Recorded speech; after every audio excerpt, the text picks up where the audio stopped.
मैं ये इस देश की जनता को आपके चैनल से कहना चाहता हूं कि जब भी वो नेता चुने, अगर वो चाहती है कि उनके बच्चों का भविष्य आने वाले समय में अच्छा हो, अपनी जाति का चुने, अपनी जाति का चुने। पढ़ा लिखा होना चाहिए, डेडिकेशन होनी चाहिए कंट्री के लिए। ये नहीं कि अपना ही घर भर रहे।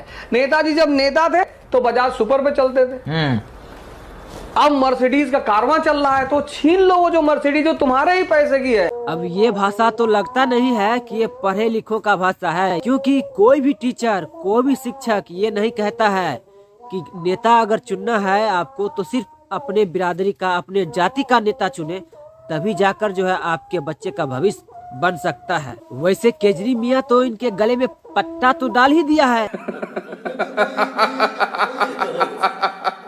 अब जैसे केजरी मियाँ कहेगा वैसे इनको नाचना पड़ेगा, वैसे इनको बोलना पड़ेगा। मुख्यमंत्री जी कटेंगे बटेंगे का बयान कर रहे हैं, उस पर क्या कहेंगे? क्योंकि ये बड़ा अच्छा नारा उन्होंने दिया, मैं मुख्यमंत्री जी का धन्यवाद करता हूँ। इसका विश्लेषण जब हमने किया चुनाव खत्म होने के बाद, तो हमें ये एहसास हुआ कि हम 6743 जातियों में सदियों से बटे हुए, इसी वजह से इस देश में आज भी रोटी रोजी और तमाम तरह के अधिकारों से वंचित हैं। हम 6743 जातियों को जोड़ने का काम करेंगे। उन्होंने नारा हमारे लिए दिया क्योंकि हम नहीं जोड़ पा रहे, तो उनको जोड़ के भाईचारा बनाएंगे और ताकत बना के जो है अपनी परेशानियों का हल करेंगे। अरे चंद्रशेखर रावण भाई, सूरज तो पश्चिम में उगता था, अचानक से पूरब में कैसे उग गया? कहीं मियाँ भाई ने पिछवाड़े पर लात मारा, उसका असर तो धीरे धीरे नहीं हो रहा है। ये मुस्लिम धार्मिक प्रोग्राम था, इसमें हमने चंद्रशेखर को नहीं बुलाया।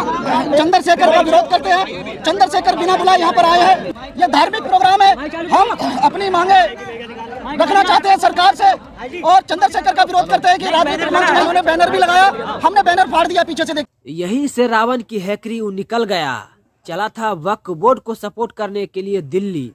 जब वहां से मियाँ भाई ने, मुसलमानों ने इसके पिछवाड़े पे लात मारा, तो ये उल्टे पांव दौड़े दौड़े भागे, चड्डी बनियान खोलकर जो है वहां से दौड़े दौड़े आया यूपी। अब जाकर जो है रावण को समझ में आया, यही रावण है जो चुनाव में कह रहा था कि योगी जी ने गलत नारा दे दिया। योगी जी को इस तरह का नारा नहीं देना चाहिए था, इससे जो है धार्मिक क्षेत्रों पर जो है वो बहुत ही दुष्कर्म प्रभाव पड़ता है। अब जो है चंद्रशेखर रावण की औकात समझ में आ गया है कि हमारी क्या औकात है।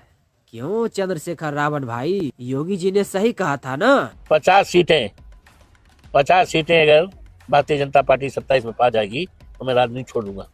बहुत बड़ा चैलेंज कर रहे हैं। मैं बड़ा नहीं है, ये वास्तविकता है, ये हमारी आवाज नहीं है, ये जनमानस की, उत्तर प्रदेश की जनता की आवाज है। परेशान है, महंगाई से परेशान है, युवकों के सामने कितनी बड़ी समस्या है। आप कह रहे हैं कि अगर 50 सीट आ गई राजनीति छोड़ देंगे? छोड़ देंगे, नोट कर लो, लिख के देंगे, लिख के क्या रिकॉर्ड हो गया अब तो। अब अवधेश चाचा जी का जीत जो है वो अयोध्या का हजम ही नहीं हो रहा है, क्योंकि जलेबी बाई ने कहा था कि अगर भाजपा को हरियाणा में 20 सीट आया तो मेरा नाम बदल दीजिएगा सुप्रिया सिन्हा। अब वही बात जो है अवधेश चाचा, अवधेश पासी ये कह रहा है कि योगी सरकार अगर यूपी में 27 में दोबारा सत्ता में आते हैं तो हम राजनीतिक से संन्यास ले लेंगे। लेकिन ये क्यों कहा ऐसा बात, चलिए जानते हैं। अब अवधेश चाचा का उम्र जो है वो राजनीतिक से एक्सपायर होने वाला है, इसलिए सोचा कि अगर इस तरह की हम बात कर भी देते हैं, 27 में योगी आ भी जाते हैं, तो वैसे भी हम दोबारा चुनाव नहीं लड़ेंगे, संन्यास तो ले ही लेंगे। इससे जो हमारा बदनामी भी नहीं होगा, और कहेगा कि अवधेश पासी जो कहा है वो क्या है। तो ये बात है अवधेश चाचा का, इसीलिए कहा कि हम राजनीतिक छोड़ देंगे। अब जो भी मान सम्मान मिलता था अवध ओझा सर को, अब जो है वो मान सम्मान धीरे धीरे जो है वो कम हो जाएगा, क्योंकि राजनीतिक में कितना वैल्यू मिलता है, कितना इज्जत मिलता है, वो आप धीरे धीरे देख लेंगे अवध ओझा सर को।